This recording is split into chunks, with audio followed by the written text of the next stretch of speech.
This is Tony from Barlow Roots Homestead. We are moving some pigs today. We've got 2 pigs in our pasture that we're going to load into the trailer, and just going to kind of walk you through our process. We've been raising pigs for probably 7-8 years, and over time we've just started with just kind of raw land, and we've worked over time to build a system that really works for us. And a large part of the system we built is about this day, just trying to get them on the trailer. If you've loaded pigs before, you know it can be a challenge. So we worked hard to kind of build a system that makes this day fairly easy. So I'll walk you through here. We're just kind of getting started. Here are our 2 pigs. We took 2 in last week as well. Of course, they just had a nice roll in the mud, so that'll just add a nice element to this. I just used our skid steer to bring the trailer down here because we are in kind of a tough spot. We're in tight quarters on our property. So we brought the trailer down from way up there, down this path, and just use a skid steer to put it in here. The skid steer makes making really sharp turns and stuff with this trailer just super slick. So it works perfect for this part of the project. So I've got Ingrid and Espen in the trailer now, just getting feed bins ready to lure the pigs on.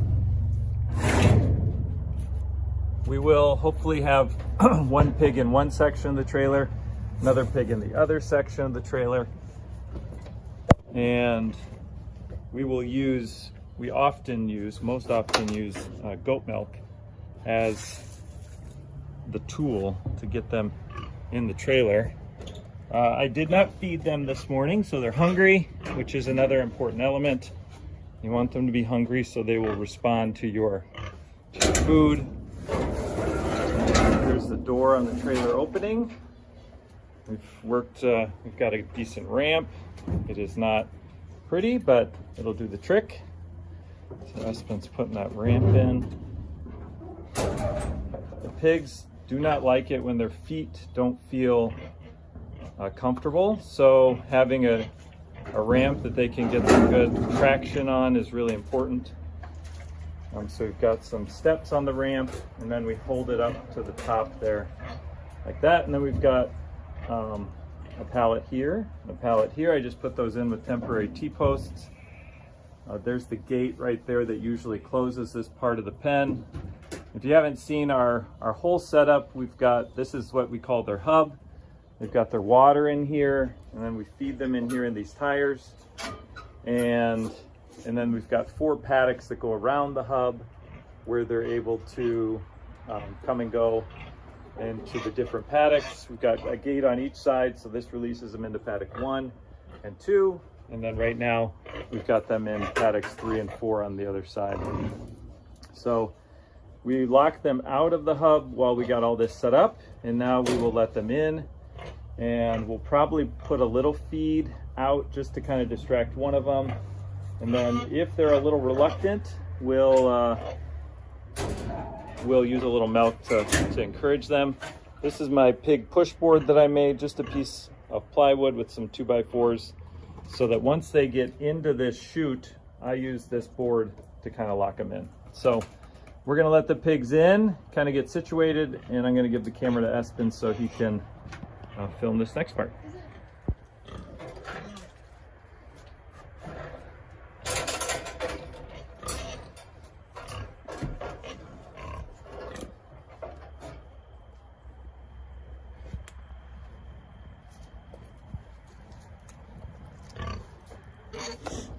Here, pig, pig, pig. Here, pig, pig, pig, pig, pig.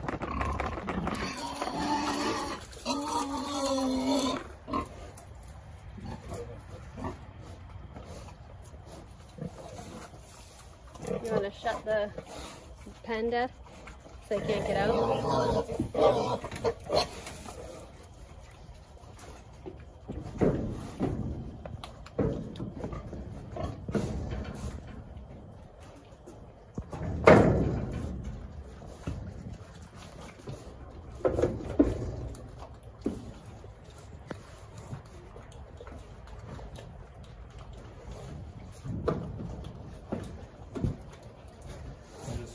foot just so we can't back down.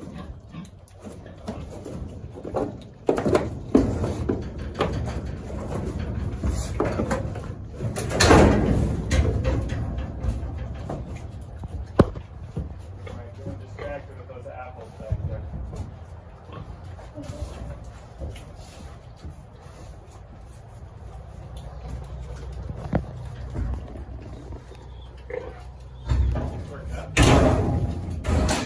Alright, so we got pig number 2 in the chute.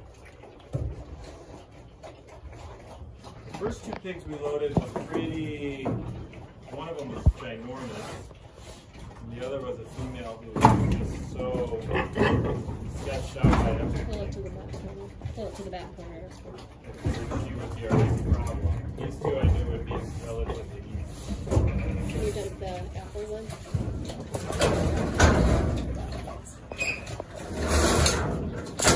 Mostly just because we don't want to have to deal with the stress of loading them in the morning, which we have done. And it's terrible because in the morning you have a deadline and you're, you know, if they need to be to the butcher by 9 a.m., you're up here and it's dark and you're trying to do all this in the dark. And then if you fail, you have no second chance. So it's Wednesday night. We'll take them tomorrow about 9 o'clock.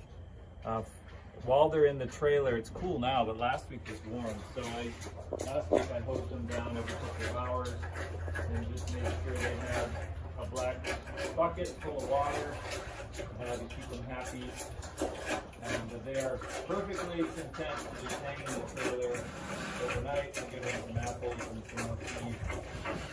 And in the morning, we use the bobcat again, the switch gear again, and pull them out of here. And use the skid steer again to pull them out of here and do the same thing in reverse, hook them up to the truck, and then take them to the butcher. So that's how we load pigs. This went pretty easily. We've definitely had much more stressful times loading pigs in the past, but thankfully this one went well. And like I said, it's just been a system of trial and error year after year to get us to this point. So thanks for watching this video here on Barlow Roots Homestead, and we'll see you in the next video.